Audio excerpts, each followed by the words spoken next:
Air banjir belum surut di Jalan Muhammad Yamin, Kota Gorontalo, Provinsi Gorontalo pada Sabtu 13 Juli 2024.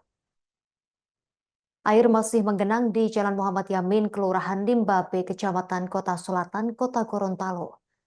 Jalan ini terbentang dari Simpang 4 Kompleks Gerai McD yang menghubungkan Jalan HBI Jasin dan Jalan Dr. Andes Ahmad Najamuddin hingga menuju arah Simpang 3 Jalan Raya Eyato. Untuk informasi lebih lengkapnya terkait berita ini, kita telah terhubung bersama wartawan Tribun Gorontalo, rekan Rafika Hindelo yang akan melaporkannya untuk Anda. Rekan Rafika, silakan laporan selengkapnya dari Anda, rekan. Ya, baik. Terima kasih rekan Justina. Kami tribungorontalo.com melaporkan terkait pantauan banjir. Maksud kami pantauan pasca banjir di wilayah Kota Gorontalo pada Sabtu 13 Juli 2024 kemarin. Kami memulai dengan memantau di salah satu kelurahan di salah satu kecamatan wilayah terdampak, yakni Kecamatan Kota Selatan, Kota Gorontalo. Saat itu kami memulai pada pagi hari memantau di Jalan Muhammad Yamin. Uh, Kami mendapatkan bahwa air masih tergenang mulai dari betis orang dewasa hingga paha orang dewasa. Dan memasuki gang-gang rumah juga masih tergenang bahkan hingga masih mencapai ketinggian sepinggang orang dewasa, Tribuners. Nah, di Jalan Muhammad Yamin ini ada satu posko yakni menjadi posko pengungsian maksud kami di Puskesmas Kecamatan Kota Selatan. Para pengungsi warga sekitar Jalan Muhammad Yamin, Kelurahan Limbabe ini kemudian mengungsi di jalan, maksud kami di lantai 2 dari Puskesmas Kecamatan Kota Selatan. Ada sekira 50 warga yang menempati Puskesmas Kota Selatan sejak hari pertama air mulai naik, yakni pada Rabu 10 Juli 2024 malam, Tribuners. Dan di sini ada juga sejumlah sekira 4 balita dan 6 lansia, dan mereka menginformasikan bahwa untuk pasokan makanan ataupun bantuan makanan sudah sangat tercukupi. Ada banyak masyarakat-masyarakat yang membantu dan juga relawan, kemudian mahasiswa juga sudah memberikan bantuan dan dari pihak puskesmas itu sendiri.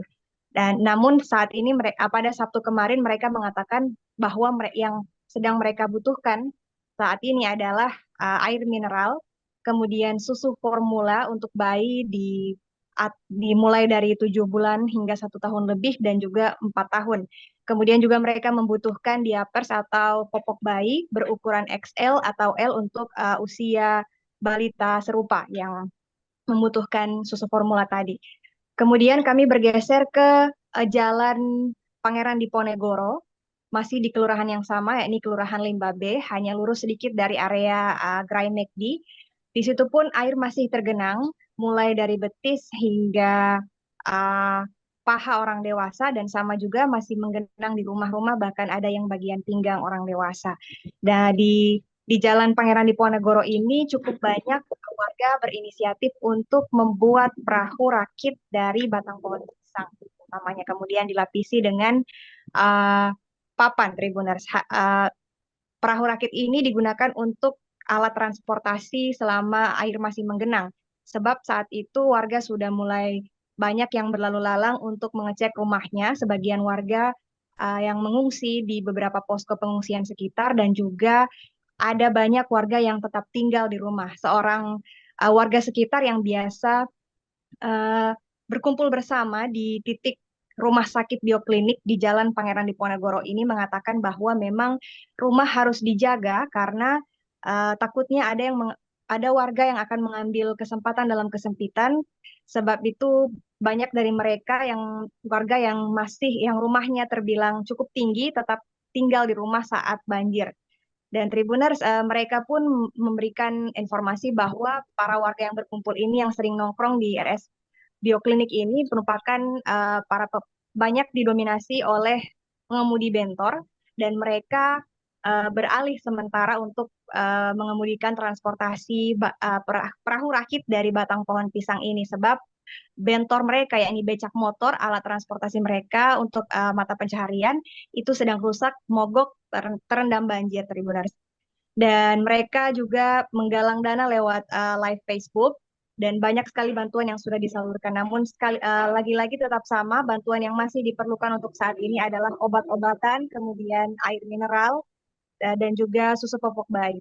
Susu formulan maksud kami dan juga popok bayi. Kemudian pada malam hari kami bergeser di perbatasan Kelurahan Ciendeng dan juga Kelurahan Biau. Pada Rabu malam, 2-3 hari sebelumnya, yakni saat banjir masih sangat parah dan juga masih diguyur hujan di area Kota Gorontalo, tinggi air di perbatasan dua kelurahan ini di Kecamatan Kota Selatan masih mencapai paha, kemudian hingga dada bahkan leher orang dewasa. Namun pantauan kami pada tadi malam Sabtu 13 Juli 2024, air di Kelurahan Ciendeng sudah surut secara signifikan, sudah mencapai mata kaki orang dewasa. Sementara di Kelurahan Biau dan juga Kelurahan Biawao, Kecamatan Kota Selatan yang berdekatan dengan Kelurahan Ciendeng, air masih setinggi betis bahkan pinggang orang dewasa, Tribuners. Dan seorang warga, Haikal, yang merupakan warga Kelurahan Biau, mengatakan bahwa air surut sangat pelan, Tribuners, sehingga mereka masih sangat sibuk berkutat dengan genangan air tersebut. Dan pada malam hari itu terpantau juga lalu lintas di jalan, maksud kami di perbatasan Kelurahan Ciendeng dan juga Kelurahan Biau sudah cukup ramai. Banyak kendaraan roda 2 yang melintas dan juga kendaraan roda 4. Namun memang banyak yang mogok, Tribuners. Dan warga di sana, Ibrahim Daud, membantu untuk mengarahkan agar semua kendaraan dipastikan untuk mengambil ataupun melintas di bagian tengah jalan, sebab di bagian pinggir atau semakin menepi air masih tinggi untuk menghindari motor ataupun kendaraan yang ditumpangi itu mogok, Tribuners, seperti itu. Adapun posko-posko pengungsian di Kelurahan Biau juga sudah dikunjungi oleh PJ Wali Kota, sudah melakukan pemantauan ataupun pemantauan di Kelurahan Ciendeng dan juga Kelurahan Biau ini pada sore hari kemarin Sabtu 13 Juli 2024. Oh ya, sebagai informasi tambahan, di Kelurahan Limbabe tadi yang di Jalan Muhammad Yamin itu mereka menyebutkan belum ada sentuhan dari pemerintah Kota Gorontalo terkait obat-obatan dan juga bahkan makanan, karena mereka hanya menerima dari pihak puskesmas dan juga bantuan dari masyarakat. Mungkin itu yang dapat kami laporkan kepada Tribuners semuanya. Kembali ke rekan Justina. Terima kasih rekan Rafika Hindelo, wartawan Tribun Gorontalo, atas laporan dan juga update dari Anda. Selamat bertugas kembali. Pemirsa, berikut wawancara wartawan kami bersama warga sekitar Sadi. Rajin itu kita selaku anak-anak muda generasi Paligoros ini bekerjasama dengan orang-orang tua semua. Itu pasca banjir sudah mulai meluap, kita langsung ambil inisiatif sendiri. Mana batang pisang saja siapa punya kita tebang untuk membantu mengevakuasi para warga-warga yang warga lansia dan juga para anak-anak kecil di bawah. Karena itu maksudnya kita harus berbuat untuk kemanusiaan. Kita punya maksudnya kerjasama seluruh generasi muda sini. Jadi kita berpartisipasi. Download Tribun X sekarang, menghadirkan lokal menjadi Indonesia.